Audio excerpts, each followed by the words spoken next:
Okay, in this second video, I want to talk about adding covariates into the general linear model, what it is that means and why we would do it and what the benefits are. So the first thing I want to talk about are including temporal derivatives, okay? So that is to say that we've so far talked about our model as a single thing, that is whatever our experimental paradigm was. And our experimental paradigm that we were talking about was very, very simple, sort of on-off block design of finger tapping versus not finger tapping, right? This is the simplest design possible, but even with that in mind, you can design your analysis to take into account some of the factors that we've talked about previously using things like temporal derivatives. So, for instance, one of the things I've spoken about before was the fact that we don't acquire the volume of data, the 3D volume, all at the same point in time. Right. So it's a serial acquisition of two-dimensional slices, which means that we're acquiring, low parts of the brain earlier or later than higher parts of the brain, if you have an ascending or descending sequence, for instance. And we talked about this with respect to slice timing. And at the time, I said, one of the things that you can do is use slice timing, change the data to better fit your statistical model. But I discouraged you from doing that and said, look, the alternative is to improve your statistical model to better fit your data. That's what temporal derivatives are going to offer us here, right? So we can add a second regressor. So at the moment, X, our model, is the only regressor in our general linear model, but we're going to add a second column that I'm going to call X prime for the moment, just because that's a standard way of referring to a derivative. But all X prime is going to be, the second X value, is the temporal derivative, the first derivative with respect to time of our time series model. Now, I recognize the fact that I said I was going to keep the math simple, and here I am talking about sort of calculus, which is true, but this is a good example of where I'm not going to go into the details of the underlying math. I'm going to try to visualize it for you so that it makes sense. But for instance, if our X model is shown here going down, where time is going from top, which is the beginning, to the bottom. So you can see that it starts out, not with rest, and then it goes to an active phase, and then it goes back down to rest, etc. Right? So it's the same thing. I've just shifted it, rotated it so that it's going down the page, as if I would do it with a column vector, but I did it with a graphic instead. In this case, what I'm going to do is I'm going to calculate how that model is changing over time. And that is going to be what the first derivative is, first derivative with respect to time. And I'm showing that there in the X prime. Now, if you either have never done calculus or you haven't done calculus in a while and therefore aren't really getting a little bit nervous about the fact that I'm talking about temporal derivatives, don't worry about it. It's not super important. The important thing is that what's included in that second part of our model is the rate of change of the function X over time, right? So that is to say, as it begins to rise up, go from like you were no activity to lots of activity, that's a rapid rate of change because it's changing from 0 to being very active very quickly. But as it starts to slow down and peak, then the rate of change goes the opposite direction. It starts slowing down. And you can see that in the X and the Y here. The X and the X prime here. So there's a rapid change in a positive direction as the basic X model goes up. And then as it starts to decrease, then you'll see this rapid decrease in X prime. As I say, it doesn't matter if you don't understand the details. It's the important thing that worth keeping in mind is that the temporal derivative reflects the rate of change of our model. Okay? And the importance of that is that when we combine them in a general linear model, they're going to act like a Taylor series expansion, which I will explain in just a minute. Okay, and the value here is that by adding this covariate, this temporal derivative, it's not going to, it's not because we expect our data to produce better parameters. It's because it's going to account for some of the structured noise in the data. So all of the variance that was in epsilon before comes from lots of different sources. Some of it is because this voxel just doesn't really care about the experimental paradigm. Some of it is because there's physiological noise, thermal noise in the way we acquire the data. Some of it's because the estimate of the hemodynamic response function isn't perfect for this voxel, for this person at this point in time. And some of it's going to be because we've been acquiring the data at different points in time and we haven't taken that into account yet. right? So there's lots of different sources of noise, all of which have been lumped into epsilon at the moment. If we can start to tease them apart and deal with some sets of those noise, we can reduce the amount of data that goes into epsilon, and therefore we're improving our signal to noise. If literally we reduce the amount of noise, then when we compare the signal to the noise, which is what we're going to do during statistical inference, our inferences will be stronger because we have less noise. And that's what we're doing in this case. By adding a temporal derivative, we're going to deal with this problem of the fact that we don't acquire the data at the same point in time, which is one source of noise. Typically, by the way, when you do this, you have covariates of interest and you have covariates of no interest. The covariates of interest are going to be the things that reflect our experimental paradigm. The covariates of no interest are the things that we're going to include in order to try to reduce the noise. And we won't use them in our statistics beyond estimating the actual statistical parametric maps. And we'll talk about that a little bit more when we talk about a more complicated experimental design. Okay, so I mentioned that this allows us to form what's called a Taylor series expansion. This is just a sort of clever mathematical way of estimating what a function is if you don't have the right data. And the reason that you'd want to do this is related to the sort of interpolation that we talked about earlier. Previously, when we talked about realignment, I said, look, when we have to realign the data and we realize the person's shifted their head by 0.8 millimeters or something, well, we didn't collect the data with their head in that position. So what we did was we interpolated what we think the data would be if we had collected it at that point, right? So we did that in a spatial way, but when we talk about doing this in time, we face the same problem. If we had collected this slice at exactly the same time as all the other slices, what would that data have been, given that we didn't actually collect it? And a Taylor series expansion is one way to look at that. So I'm just trying to illustrate this with a very simple function shown here in purple. So if these are the data, right? So they start off at 0, and then at the first TR, which is shown here as t, we get a data point, and the second TR, it's going up higher. So you're getting this kind of parabolic increase in data, in the signal that you're measuring. And we're measuring the data where those purple circles are. Those are our TRs, our repetition points. But let's just say what we really care about is what's happening halfway in between those TRs, right? That's where we wish we had measured the data, because that would sort of realign it across the whole set of, the heads. That is to say, the high points relative to the middle and the low points relative to the middle are as close as you could get. We talked about that a little bit during slice timing correction. So half a TR out would be a kind of a useful way to interpolate the data. But we didn't collect the data at that point. So what do we do? Well, what we can do is approximate what we think it would be. And one way to do that is to use a Taylor series expansion. So that is to say, if you have a function plus its first derivative, and we have a function here in time, so the first derivative is the first temporal derivative because it's the derivative in time, then what we can do is we can model small shifts in time, where if we had collected the data at this point in time rather than when we did collect it, what would it be like?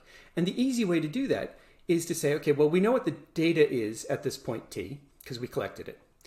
And we can also estimate the rate of change of what was happening at t, because if we compare it to t minus 1 and t plus 1, our other data points, we can estimate how that's changing.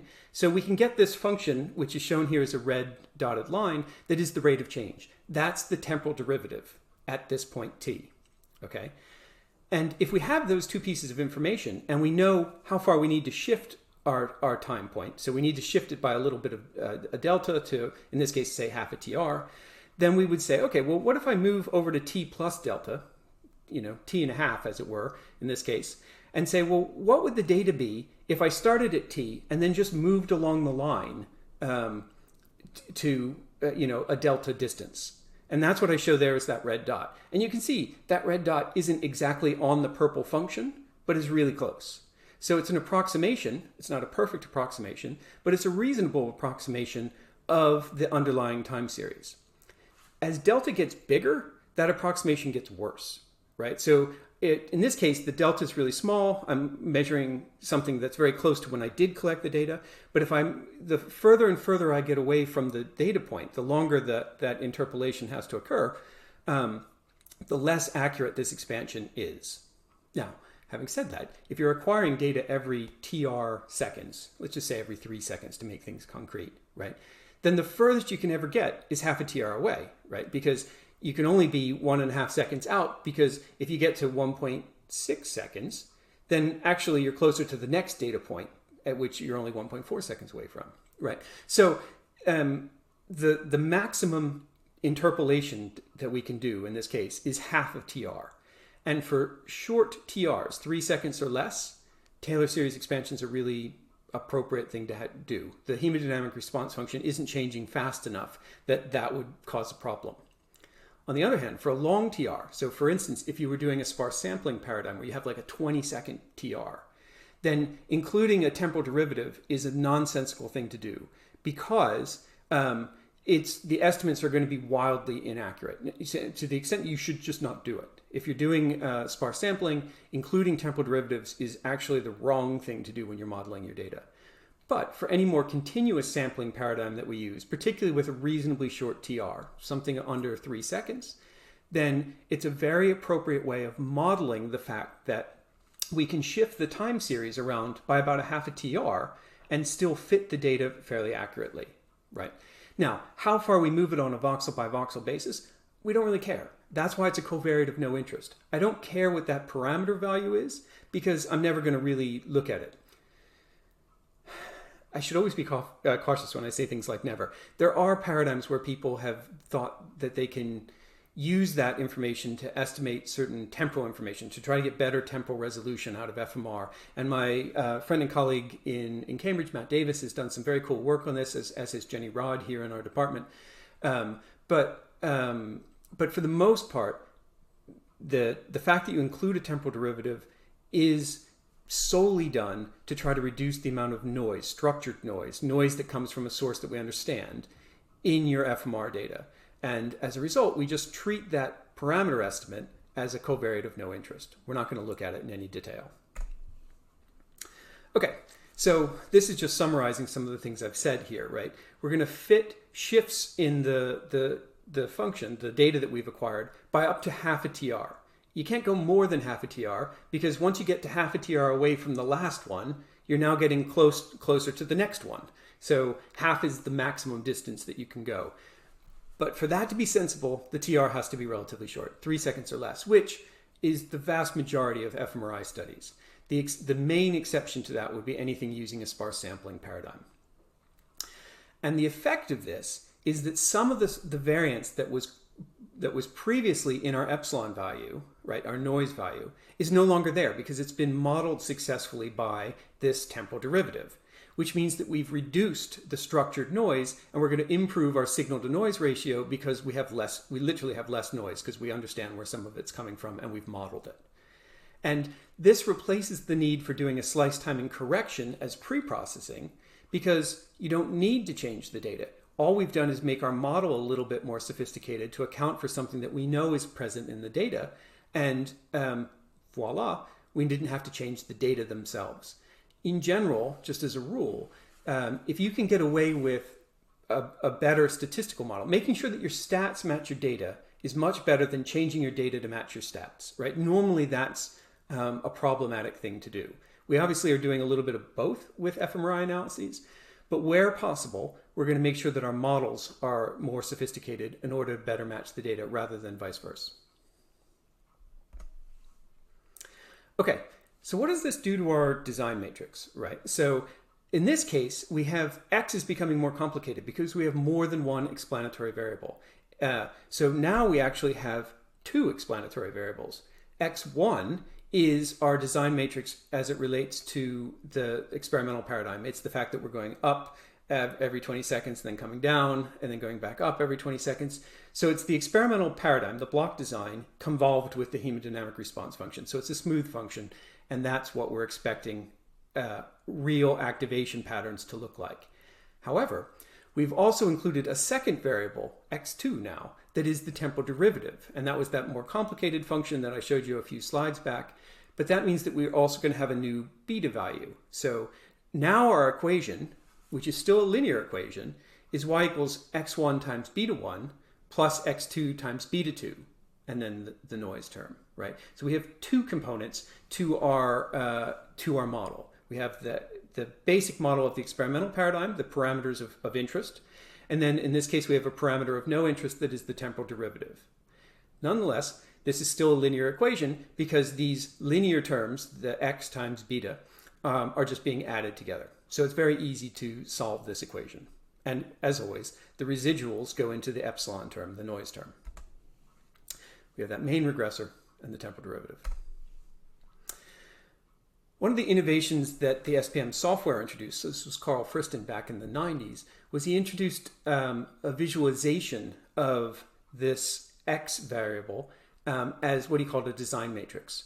So for instance, this is, these are the three columns that form the design matrix that I've just described. The column on the left is showing the main task, right? The sections of rest, followed by active finger tapping, which is shown in the sort of whiter colors, followed by rest, which is the darker grays, and then the whiter colors. And you can see it's just a little wave. It goes up, it goes down, it goes up, it goes down. It's an A-B paradigm, right? The temporal derivative is shown in that middle column, the second column, and that's a little bit more complicated. It goes up and down a little bit more quickly because it's the rate of change of the first column. But nonetheless, it's very simple. And then finally, there's also a single constant term there on the right. The reason that's important is because from person to person, session to session, we've already talked about the fact that the bold signal absolute values aren't meaningful. So the mean over your whole head is something that is going to differ. You put somebody in now, and then you pull them out, and then you put them back in 10 minutes later, and that sort of mean is not the same, even though it's the same person, the same scanner, etc. And this is because those absolute numbers aren't important. So one of the things we do is we include a constant for every run, right? So every time we acquire data, to just take that mean out. So if your mean in this case is 690 and the next time it's 12, that's not a meaningful thing, right? So we include a constant term to just remove that. And that's all it does in the general linear model. So this image here that I'm showing is the design matrix of this very simple on-off paradigm, finger tapping 20 seconds on, 20 seconds off.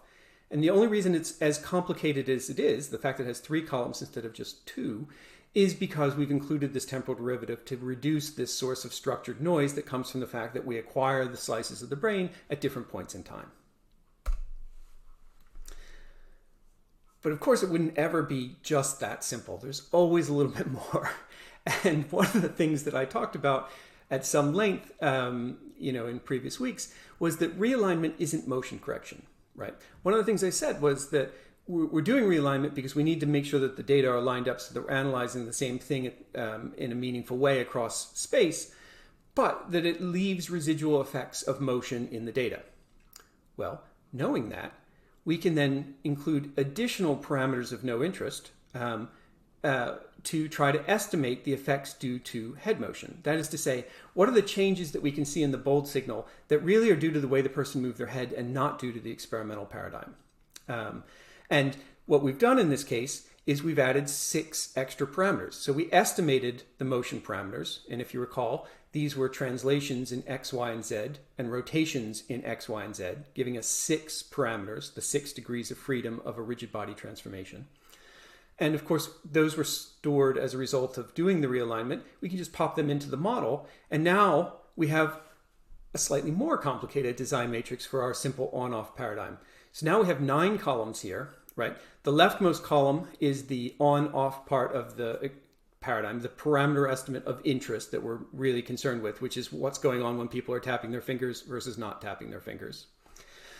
The second column after that, the one immediately to its right, is the temporal derivative, and that's the rate of change. And we're going to include that in order to remove some of the effects of acquiring the data at different points in time. And then the next 3 columns are translations in X, Y, and Z, and then rotations in X, Y, and Z, which is why they're relatively smooth changing over time. And all of those are going to do is say any variance that we can uniquely attribute to the fact that somebody was moving their head, then it's going to get sucked up by these covariates of no interest. And that is to say, yet another source of structured noise is going to go into our covariates and not into our epsilon term, our noise term, or our residual error term. And then finally, the last column on the right is the constant. All SPM design matrix have a constant for each run of data that you're looking at to get rid of that average effect of just simply changing the person's head in the scanner. So as I said, we've got this model, we've got our temporal derivative, and then we've got the 6 motion parameters, and then we finally have a constant. Now, the very simple design that we were talking about previously, I'm tapping my fingers, I'm resting. I'm tapping, I'm resting, is being modeled with a 9-column design matrix. And if we just look at this, it looks like this, right? So in this particular case, I haven't included the constant term in here. But now our general linear model is we have the data from any given voxel, and it's going to equal the main regressor, the regressor of interest, our experimental paradigm, plus the temporal derivatives and whatever it affects has, plus the estimated motion parameters, which form another 6 variables and whatever effect they have. And we're doing all of this simply because we know something about the source of some of that variance, right? Some of it comes from the fact that we're acquiring the data at different points in time. Some of it comes from the fact that heads are moving around a little bit during the scanning, and that can introduce artifacts into your data. So as a result, we're going to try to accommodate those artifacts as best we can in our statistical model in order to increase sensitivity by improving the signal to noise. In practice, we can't improve the signal in the modeling. What we can do is reduce the noise by better modeling sources of structured noise. One thing that always comes up is in our paradigm here, I've modeled when fingers are tapping, but I haven't modeled when fingers are not tapping, when people are at rest. And this is a question that comes up a lot, which is, should you model your baseline, your rest, or whatever your baseline may be? And the answer is no. You should never model your baseline. There's never, again, I need to be careful. If all you have is a simple design where you have task versus baseline, then never model baseline.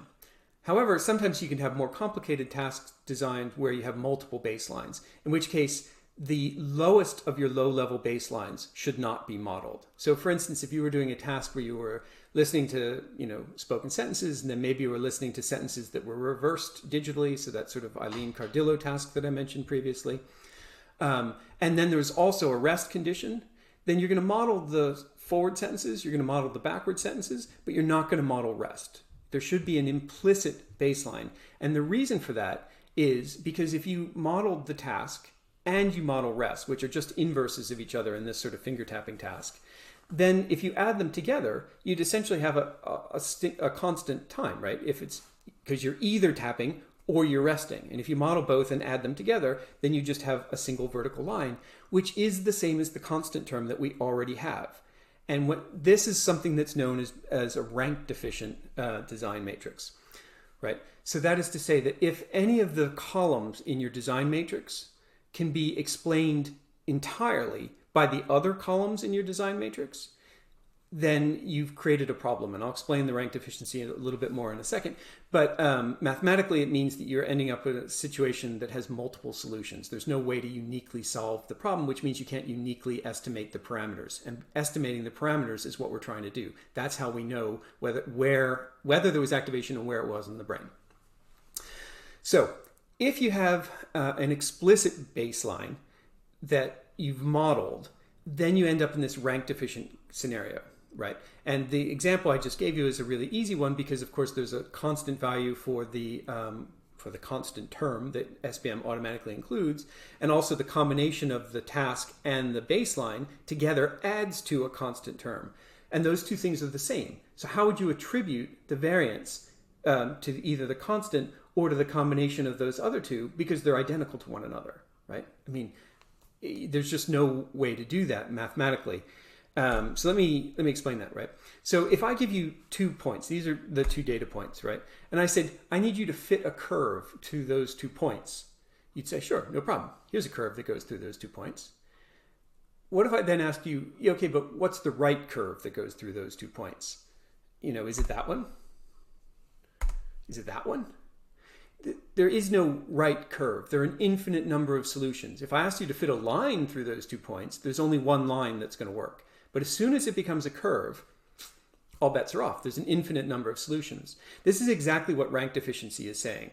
There's an infinite number of ways of partitioning the data in terms of the parameters that are all equally correct in a rank deficient design matrix. As a result, you can't do anything meaningful because you don't know where the variance gets assigned. So the problem with including an explicit model of your low-level baseline is that it tends to make your design matrix rank deficient. Now, if you do this, SPM, and indeed most of the software packages, will tell you you have a rank deficient design matrix and it'll just stop. It won't do anything further. So that's normally a good warning sign. And normally when that happens, it's almost always because you've modeled rest. Don't model rest, okay? Whatever your lowest level baseline is, it should not be included in your model. It's an implicit modeling rather than an explicit modeling. And the reason for that is by explicitly modeling it, you make a rank deficient design matrix that has an infinite number of different ways of being solved and therefore can't be solved at all.